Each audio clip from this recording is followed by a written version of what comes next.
Hello everyone, welcome back to my YouTube channel. My name is Vatika Singh और आज के इस वीडियो में हम यह जानेंगे कि सामाजिक विज्ञान सोशल साइंस में पाठ्य योजना लेसन प्लान कैसे बनाते हैं।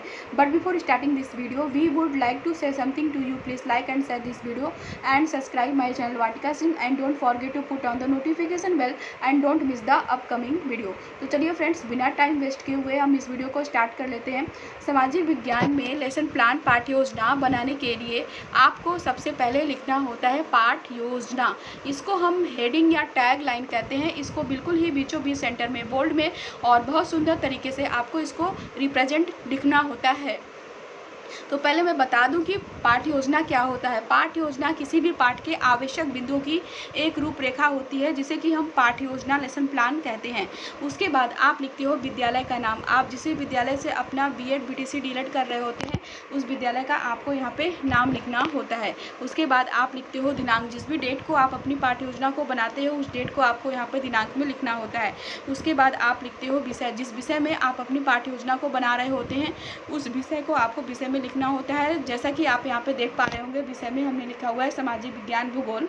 उसके बाद आप लिखते हो चक्र। टीचिंग करने के दौरान जो समय आपको टीचिंग करने के दौरान जो पीरियड आपको दिया जाता है बच्चों को टीच करने के लिए, पढ़ाने के लिए, उसी पीरियड को आपको चक्र में लिखना होता है। जैसा कि आप यहाँ पे देख पा रहे होंगे चक्र में हमने लिखा हुआ है सेकंड। इसका मतलब है कि सेकंड पीरियड हमको मिला है बच्चों को पढ़ाने के लिए। उसके बाद आप लिखते हैं कक्षा। आप जिस भी कक्षा के लिए अपनी लेसन प्लान पाठ्य योजना को बना रहे होते हैं उस कक्षा को आपको कक्षा में लिखना होता है। उसके बाद आप लिखते हो अवधि। टीचिंग करने के दौरान जो समय आपको दिया जाता है, पाठ्य योजना लेसन प्लान बनाने के लिए जो समय आपको दिया जाता है उसी समय को आपको अवधि में लिखना होता है। उसके बाद आप एक ऐसी सीधी लाइन खींच देते हैं जिसे हम विषय का इंडेक्स कहते हैं। इसे हम विषय का ब्लॉक भी कहते हैं। इस विषय के इंडेक्स में, इस विषय के ब्लॉक में हमने आपको विषय के बारे में संक्षिप्त में सारी जानकारी आपको यहाँ पे दे रखी है। उसके बाद आप लिखते हो प्रकरण। तो यहाँ पे हमारा प्रकरण है ज्वार भाटा। तो पहले मैं बता दूं कि ये प्रकरण क्या होता है। ये प्रकरण जो होता है यह पाठ का नाम होता है। इसको बिल्कुल ही बीचों बीच सेंटर में बोल्ड में और बहुत ही सुंदर तरीके से आपको इसको रिप्रेजेंट करना होता है, लिखना होता है।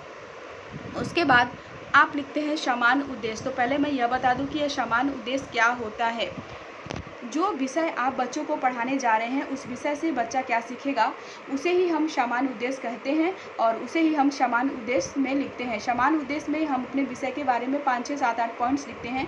एक इम्पॉर्टेंट जानकारी मैं आपको यहाँ पे दे दूँ कि जैसे सामान्य उद्देश्य, जैसे कि आप सामाजिक विज्ञान की 20 से 25, 35 पाठ्य योजना बना रहे हैं तो आप अपने सामाजिक विज्ञान की 20 से 35 पाठ्य योजना में यही समान उद्देश्य आप बार बार लिख सकते हैं।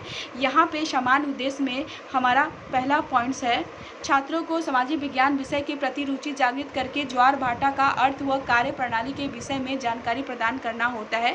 दूसरा पॉइंट हमारा यहाँ पे है छात्रों को जीवन में ज्वार भाटा के महत्व को समझने योग्य बनाना।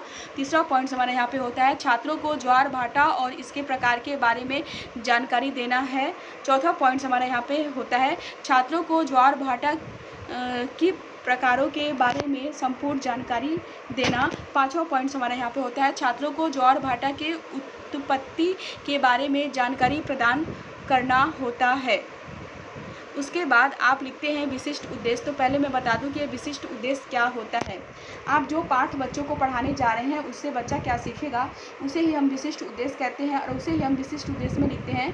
विशिष्ट उद्देश्य हमारे 3 प्रकार के होते हैं। पहला तो होता है ज्ञानात्मक उद्देश्य और दूसरा होता है बोधात्मक उद्देश्य और तीसरा होता है कौशलात्मक उद्देश्य। इन तीनों उद्देश्यों में मैक्सिमम आपको 2-2 पॉइंट्स तो लिखने ही लिखने होते हैं। तो यहाँ पे हमारा ज्ञानात्मक उद्देश्य में हमारा यहाँ पे पहला पॉइंट है छात्रों को ज्वार भाटा के अर्थ का प्रत्याशमन कराना। दूसरा पॉइंट है छात्रों को ज्वार भाटा के महत्व को स्मरण करने योग्य बनाना। और बोधात्मक उद्देश्य में हमारा यहाँ पे पहला पॉइंट है छात्रों को ज्वार भाटा की कार्यप्रणाली की व्याख्या करने योग्य बनाना। दूसरा पॉइंट है छात्रों को ज्वार भाटा के महत्व को समझने योग्य बनाना। कौशलात्मक उद्देश्य में हमारा यहाँ पे पहला पॉइंट है छात्रों को ज्वार भाटा के तथ्यों का संकलन करने योग्य बनाना। दूसरा पॉइंट है छात्रों को ज्वार भाटा के आकार के बारे में प्रत्याशमन करने योग्य बनाना। उसके बाद आप लिखते हैं सहायक सामग्री। तो पहले मैं बता दूं कि यह सहायक सामग्री क्या होती है।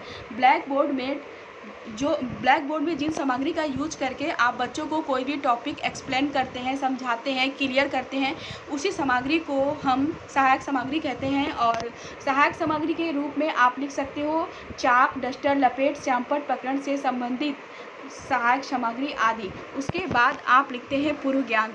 तो पहले मैं बता दूं कि ये पूर्व ज्ञान क्या होता है। पूर्व ज्ञान जो होता है वो लगभग सभी का एक ही समान होता है, बस यहाँ पे क्या होता है कि पाठ का नाम चेंज कर दिया जाता है। पूर्व ज्ञान में आप एक लाइन लिख सकते हो, छात्र जियोग्राफी के बारे में सामान्य जानकारी रखते हैं। उसके बाद आप बच्चों से प्रस्तावना प्रश्न करते हैं। तो पहले मैं बता दूं कि यह प्रस्तावना प्रश्न क्या होता है। प्रस्तावना प्रश्न का मुख्य उद्देश्य छात्रों को पढ़ाए जाने वाले प्रकरण से संबंधित कुछ बातों को स्मरण कराना होता है, जिसको कि छात्र जानने के बाद रुचि के साथ प्रस्तावना प्रश्न के पूछे जाने वाले क्वेश्चन का आंसर रुचि के साथ दे सकें। तो यहाँ पे हमारा प्रस्तावना प्रश्न छात्रों से करने के लिए हम 3 कॉलम बनाएंगे।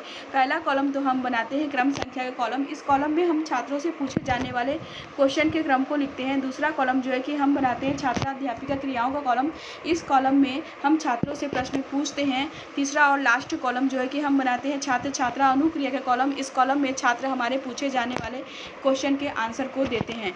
तो यहाँ पे हमारा पहला क्वेश्चन छात्रों से है, महासागरीय जल की गतियाँ कौन कौन सी हैं। तो छात्र आंसर देते हैं महासागरीय जल की गतियाँ होती हैं लहरें, धाराएं, ज्वार भाटा। उसके बाद दूसरा क्वेश्चन हमारा यहाँ पे छात्रों से है, ज्वार भाटा कितने प्रकार का होता है। तो छात्र आंसर देते हैं ज्वार भाटा 2 प्रकार का होता है। उसके बाद तीसरा क्वेश्चन हमारा यहाँ पे छात्रों से है, किसकी आकर्षण गति के कारण ज्वार भाटा आता है। तो छात्र आंसर देते हैं चंद्रमा और सूर्य की आकर्षण गति के कारण ज्वार भाटा आता है। उसके बाद चौथा क्वेश्चन हमारा यहाँ पे छात्रों से है, ज्वार भाटा की उत्पत्ति से आप क्या समझते हैं। तो छात्र आंसर देते हैं समस्यात्मक प्रश्न। इसका मतलब है कि चौथे क्वेश्चन का आंसर छात्रों को बिल्कुल ही नहीं पता है। चौथे क्वेश्चन के बारे में छात्रों को कोई नॉलेज, कोई जानकारी नहीं है। उसके बाद आप लिखते हैं उद्देश्य कथन। तो पहले मैं बता दूं, उद्देश्य कथन में आप एक लाइन लिख सकते हो, आज हम ज्वार भाटा के बारे में अध्ययन करेंगे। उद्देश्य कथन का मतलब यही होता है कि जिस टॉपिक के बारे में आप बच्चों को पढ़ाने जा रहे हैं उस टॉपिक के बारे में हम लिखते हैं। जैसे कि यहाँ पे हमने लिखा कि उद्देश्य कथन में एक लाइन कि आज हम ज्वार भाटा के बारे में अध्ययन करेंगे। उसके बाद आप लिखते हैं प्रस्तुतिकरण। प्रस्तुतिकरण में आप लिख सकते हैं अध्ययन अध्यापन की सुविधा की दृष्टि से पाठ को 2 पार्ट्स में डिवाइड किया जाता है। उसके बाद आप व्याख्या करेंगे, जिसके लिए 4 कॉलम आप बनाएंगे। पहला कॉलम तो आप बनाएंगे शिक्षण बिंदु का कॉलम। इस कॉलम में आप व्याख्या करने वाले तथ्यों का नाम लिखेंगे। दूसरा कॉलम जो है कि आप बनाते हैं छात्रा अध्यापिका क्रियाओं का कॉलम। इस कॉलम में आप व्याख्या करेंगे। तीसरा कॉलम जो है कि आप बनाते हैं छात्र क्रियाओं का कॉलम। इस कॉलम में आप लिखेंगे छात्र ध्यानपूर्वक व्याख्या को सुनेंगे। चौथा और लास्ट कॉलम जो है कि आप बनाते हैं श्यामपट्ट कार्य का कॉलम। इस कॉलम में आप व्याख्या करने के बाद मुख्य तथ्यों को, मुख्य पॉइंट्स को लिखेंगे। तो अब हम व्याख्या कर लेते हैं। ज्वार भाटा हम सभी जानते हैं कि पृथ्वी अपनी धुरी पर घूमते हुए सूर्य के चक्कर लगाती रहती है। इसी तरह चंद्रमा भी पृथ्वी के चक्कर लगाती है। चंद्रमा जब भी पृथ्वी के निकट आती है तो पृथ्वी को अपने गुरुत्वाकर्षण बल से अपनी ओर खींचती है, लेकिन इस खिंचाव का ठोस जमीन पर कोई प्रभाव नहीं पड़ता, परंतु समुद्री जल में हलचल पैदा कर देती है। महान गणितज्ञ सर आइजैक न्यूटन द्वारा प्रतिपादित गुरुत्वाकर्षण के नियम किसी वस्तु का गुरुत्वाकर्षण उसकी मात्रा का समानुपाती तथा उसकी दूरी के वर्ग का प्रतिलोमानुपाती होता है। ज्वार की उत्पत्ति में इस नियम का सही पालन होता है। धरती पर स्थित सागरों महासागरों के जल स्तर का सामान्य स्तर से ऊपर उठना ज्वार तथा नीचे गिरना भाटा कहलाता है। ज्वार भाटा की घटना केवल सागर पर ही लागू नहीं होती, बल्कि उन सभी चीज़ों पर भी लागू है जिन पर समय एवं स्थान के साथ परिवर्तनशील गुरुत्वाकर्षण बल लगता है। जैसे ठोस जमीन पर भी चंद्रमा एवं सूर्य की आकर्षण शक्तियों के कारण सागरीय जल के ऊपर उठने तथा गिरने को ज्वार भाटा कहते हैं। सागरीय जल के ऊपर उठकर आगे बढ़ाने को ज्वार टाइड तथा सागरीय जल को नीचे गिरकर पीछे लौटने सागर की ओर यानी कि भाटा ईबीबी कहते हैं। व्याख्या करने के बाद आप श्यामपट्ट कार्य के कॉलम में मुख्य पॉइंट्स के रूप में आप श्यामपट्ट कार्य में पहला पॉइंट्स आप लिख सकते हैं। पृथ्वी अपनी धुरी पर घूमते हुए सूर्य के चक्कर लगाती रहती है। दूसरा पॉइंट्स आप लिख सकते हैं, इसी तरह चंद्रमा भी पृथ्वी के चक्कर लगाता है। तीसरा पॉइंट्स आप लिख सकते हैं, चंद्रमा जब भी पृथ्वी के निकट आता है तो पृथ्वी को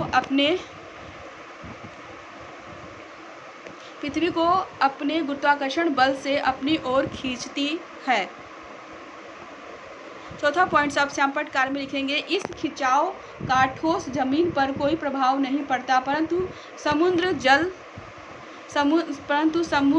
जल में हलचल पैदा कर देती है। पांचवा पॉइंट्स आप लिखेंगे, महान गणितज्ञ सर आइजैक न्यूटन द्वारा प्रतिपादित गुरुत्वाकर्षण के नियम किसी वस्तु का गुरुत्वाकर्षण उसकी मात्रा का समानुपाती तथा उसकी दूरी के वर्ग का प्रतिलोमानुपाती होता है।